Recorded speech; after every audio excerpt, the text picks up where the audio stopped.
hat es ja schon in allen Industrien und überall auf der Welt gesehen, dass wenn Firmen oder wenn Industrien nicht rechtzeitig auf einen gewissen Zug und auf gewisse Trends aufspringen, sie irgendwann nie mehr hinterherkommen und komplett aus dem Rennen sind.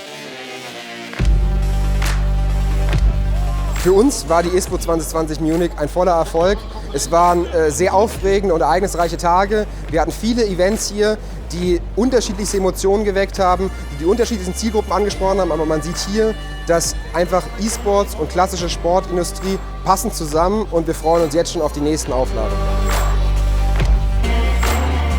Also ich denke, dass E-Sports zukünftig eine ziemlich große Rolle spielen wird. Gerade wenn ich so sehe, was Hado, diese Virtual Reality Games machen, das ist einfach ungeheuer spannend und nimmt einfach viele junge Menschen mit in Sport und bringt sie zur Bewegung. Und deswegen denke ich, dass das schon ein zukunftsträchtiger Bereich ist, auch jetzt gerade hier auf der ISPO.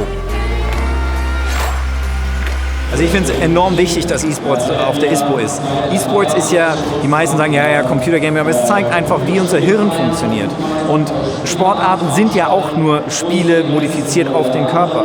Das heißt, was die Sportindustrie noch wirklich lernen muss von E-Sports, wie schnell man etwas groß machen kann, wie man Leute massiv motiviert, an irgendwas teilzuhaben, mitzumachen, sich gegenseitig zu messen und so weiter. Da muss jeder verstehen und da muss jeder hinschauen, weil das Ding wächst so schnell und ist so verdammt geil. Wenn die Leute das immer noch so abtun als dieses, naja, okay, das geht einfach nicht mehr. Das ist wie wenn man früher gesagt hätte, Pferde und Auto. Da gab es dann auch immer noch ein paar Leute, die sagten, ich habe doch Pferde, brauche ich nicht. Man muss sich aber damit beschäftigen. Ich finde es gut, dass E-Sport auf der ISPO vertreten ist, denn E-Sport gehört genau hierhin. Die ISPO ist die größte Sport-Business-Messe Europas und E-Sport ist Sport.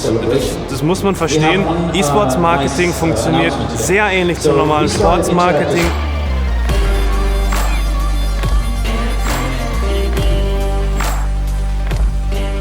Wir reden hier von einem Phänomen, würde ich sagen, momentan noch, was uns in der Zukunft sicher noch weiter begleiten wird und was die Stadien der Zukunft füllt. Da bin ich mir persönlich ganz sicher.